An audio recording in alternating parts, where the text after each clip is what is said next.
everyone and welcome back. In today's episode of the Sketchbook Session series, I'm going to be talking about finding inspiration and sharing some tips that I have for developing your own original ideas and how I stay inspired when I'm creating art. And as always, the things that I'm going to be talking about and the tips I'm going to be sharing are all based entirely on my own personal experiences. They're things that I personally do that I personally find helpful. Now, if you are listening and you also find what I'm saying helpful, then I'm really happy. But if not, then no worries, because we're all very different. And if you have some tips yourself and things that you do that you find helpful for staying inspired and everything, then make sure you leave a comment down below so that we can all read each other's comments, have a discussion about it, and so we can all learn from each other, because I think that would be really helpful. So that said, let's get into the topic today. Finding inspiration is a question that I'm asked quite a lot. I've had a couple of different strands of this question. Sometimes people ask what inspires a certain piece, how to find inspiration for artwork, and also how to develop original ideas, especially if you're used to working from a reference image, like if you're used to copying a reference image completely, how to go from that to just being able to come up with ideas off the top of your head. And I have a little exercise idea that I think may be helpful if you want to do that, and I'll talk about that a bit later on. But on the whole, where inspiration comes from is entirely personal and it varies enormously. And I think a lot of times if you ask someone, they may not even know where their inspiration for a particular piece came from. I know with me that's what happens. I just sit down, I draw, I get inspired by some colours, and then, by the time I finished a piece, sometimes I don't even know where the inspiration came from. For example, what I tend to do is I will start with some colours. I get inspired by colours. Everybody will be inspired by different things, but I think the first thing to do when you're thinking about this is to identify what inspires you. So for me, it's definitely colours, flowers. I also get very inspired by patterns and, pattern design, texture, textile design, things like that. So I like to surround myself with things that inspire me. So I have 3 pin boards hanging up in my office. Each pin board is covered with postcards, museums that I've visited, exhibitions that I've seen, things that I've printed out off the internet, even some sort of movie stills that I have from some of my favourite movies. I've just plastered them up on these pin boards. Now each thing is there for a different reason, each thing is inspiring in a different way. And I also like to surround myself with colours, so that's why I have all my art supplies out on my desk. I find the colours really inspiring. When I go to sit down at my desk and I start to do a drawing session, I will normally first of all just pick out 5 or 6 colours, or 3 Copics from my case, and think, these colours are really nice. What do those colours, how can I use them? What do they bring to mind? And I start with one element. So like when I'm creating a piece, when I'm actually physically creating a drawing, like the drawing you see me doing now, it's a very simple little drawing, but it's a similar process. I started out by looking at the daisies, and I thought I'd like to draw some daisies. Then I looked at the cardigan that I was wearing, that blue cardigan, and I thought the blue and the yellow go really nicely together. So I started compiling elements until I have a finished piece, and that's how I develop my own ideas. I just start with one thing and I add another thing to it, and then I add some colours, I maybe add some texture or some pattern work, some flowers, a border, and I create a piece like that. Tips for kind of like finding inspiration: I say identify things that inspire you, print things out, and surround yourself with inspiring things. I find that really helpful.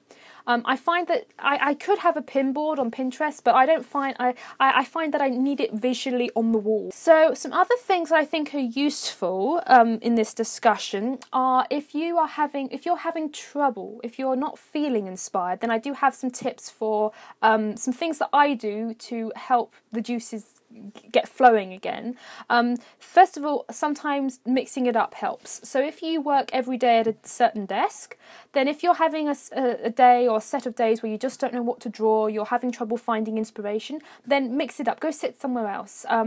Go sit outside, go to a park or a zoo, go to a museum, go sit in a coffee shop, or go sit with some friends. Sometimes drawing on your own can be very isolating, so just sitting and drawing with other people, or drawing people, get some people over and draw them. Just mixing it up can really help. I find that if I'm having trouble finding anything to draw, then I go and sit outside, and I find that just the change of atmosphere, the change of environment instantly helps, especially if you're feeling very pressured about a project. I also get very inspired by going, I like to go to inspiring places, museums, parks, botanical gardens, things like that, where I can take my own reference images of the flowers, and then I can compile things. The other thing that I like to do is to keep a notebook of ideas, and when you're developing your own ideas, this is really important. So you can use the Notes app on your phone. I actually like to use a physical notebook, so I carry it around with me. I have it by my computer, so if I'm scrolling through the internet, or I'm out and about, or I just suddenly think of something like, oh, I'd like to do a pattern or a drawing that has peonies in it, so I write it down, and then at another point I might think, it'd be really nice if I did a mermaid that had like flowers, had like a tail that was flower petals. So I may combine that idea with the peony idea, and then you can begin to build up your ideas from there. But if you just keep a book where you write down, even if the ideas are really random, just write them down so that you have the notes, and then you can begin to, over time, compile different ideas together to create your own pieces.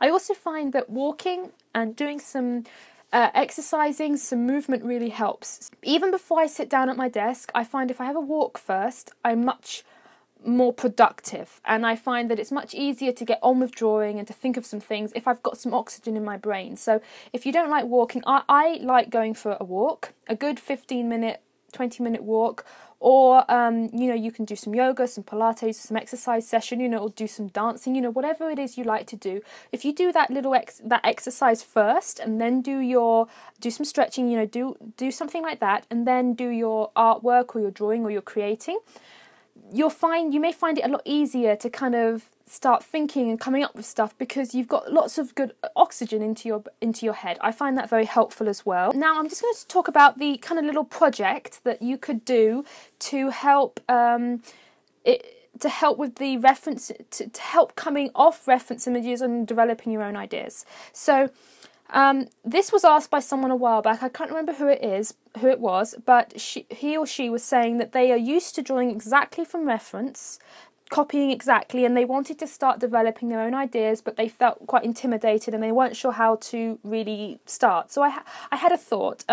What I thought you could do was, if you wanted, you could start with a reference image. So let's say you wanted to draw a picture of a cat. So let's say you start with your cat. So you're going to draw a cat. You sketch out your cat, but then you think, well, actually, I'd also like to include some balls of yarn. So you grab another reference image of some balls of yarn, and then you add those into your composition. And then you think, well, it would be really nice if there was a background to this cat. So maybe the cat could be sitting in front of a fireplace. So then you can drag another reference picture over for your fireplace. And then you think, well, actually, I'd like to frame the picture with maybe like a border, or maybe like do like a nice floral vine type border around it. So you grab a couple of reference images for different vines and different flowers, and then you think, well, I'd actually like to do a kind of I'd like to make sure it's a limited colour palette so that the colours all look nice together. So you go and you grab a colour palette, and that way you are still using reference images, so it's not completely new and you're not just sitting there struggling to find things, but just starting with one thing in an image and then building around it is a really good way of building up a composition. And I find it so, it's not overwhelming, because you're starting with one thing, and you could start with something you draw all the time. You could start with something really simple like a daisy. You want to draw a daisy, and that's what you start with, but you add in other elements. So you're starting to put together things in your mind, and you'll start to come up with more and more original, you're making an original composition. So even though you're using multiple reference images, the way you're putting it together and the composition and the ideas are your own. So, and then there'll be a point, if you keep on practicing like that, there'll be a point where you'll be able to you'll just come up with it all without even looking at a reference image, without looking at anything. You'll be able to, you can kind of train your brain a little bit to start coming up with things on their own. I find that really helpful, and that's how I work. I start with some colours, I look at the colours, and I think I want to use pinks and greens and blues today, and maybe a little bit of grey, and I'm thinking, well, what does that remind me of? And I'm thinking, okay, well, I'd like to do some flowers, maybe I'll also do a pattern board around it. I'd also kind of like, I kind of want a vintagey feel to it, so maybe I'll draw a typewriter. You know, you start with one thing and build up from there. And keeping a little book of ideas is really useful because you can look back at any time and see what your ideas. You can even make some little sketches in a tiny little notebook or on your phone, and you can just kind of build off that. The other thing that I find helpful as well, it may not apply to you, but it does apply to me, and I'm putting it out there because I find it helpful, is that if my head is too full up with content, particularly online content. So if I've spent 3.5 hours on Pinterest, getting lost on Pinterest or Instagram, I find it impossible to create my own stuff, because I find that in order for ideas to come, I've got to have some space in my head. So when I go on Instagram now, I limit myself to 15 minutes, maybe 20 minutes max, but I will go on, I will look for my scroll through the subscription feed, and I will have a look at what other people are doing, maybe leave some comments, I will post, and if I see something that's inspiring, like some colours that I really like, or, you know, somebody's drawn maybe some irises, and I was like, oh, I haven't drawn an iris, I'd like to do that, you know, I'll make a note in my book, and then I'll come off. If I spend too long, I end up filling my head so much with other people's content that I just cannot create my own. So if you're someone who spends a lot of time online looking at content, and I don't mean playing in the background, I can have YouTube videos playing in the background all day long and it doesn't make a difference. I think it's something to do with like staring at something for a long time, like on Pinterest or on Instagram, and getting so distracted. That's the other thing. I think it's the distraction level. I can have stuff playing in the background, movies, I can have people talking, that's fine. It's just staring for hours at Instagram and then getting my head so filled with other people's stuff, getting so distracted that when I sit down to do my own stuff, I just can't think of anything because my brain is so full of all this other stuff. So if you're someone who spends a lot of time online looking at stuff, and you're finding it hard to create your own, coming up with your own ideas and being, maybe try taking a break for a few hours and seeing if that, you know, try, or, you know, just try taking a break, going for a walk, and seeing if that helps, because I know it helps me sometimes. I do get inspired by online content as well, but it's only in small doses. In a small dose, I find it inspiring. If it's in a large dose, I find it clogging. So that's how I work, and maybe some of you guys can kind of resonate with what I'm saying, and if not, no worries. So anyway, I think that's about it for this video. I hope you enjoyed this discussion. Make sure you leave a comment down below if you have any tips for finding inspiration, for developing your own ideas. I definitely think it's easy to think of developing your own ideas by start with one thing and add on from there, and just think of all the things that you like and create something based on what you like, and just start with one thing and add on to that. Make sure you vote for the next topic, for the next video. There's going to be a link in the iCards section of this video. You can click on it and vote for the next topic, and I will see you guys next time.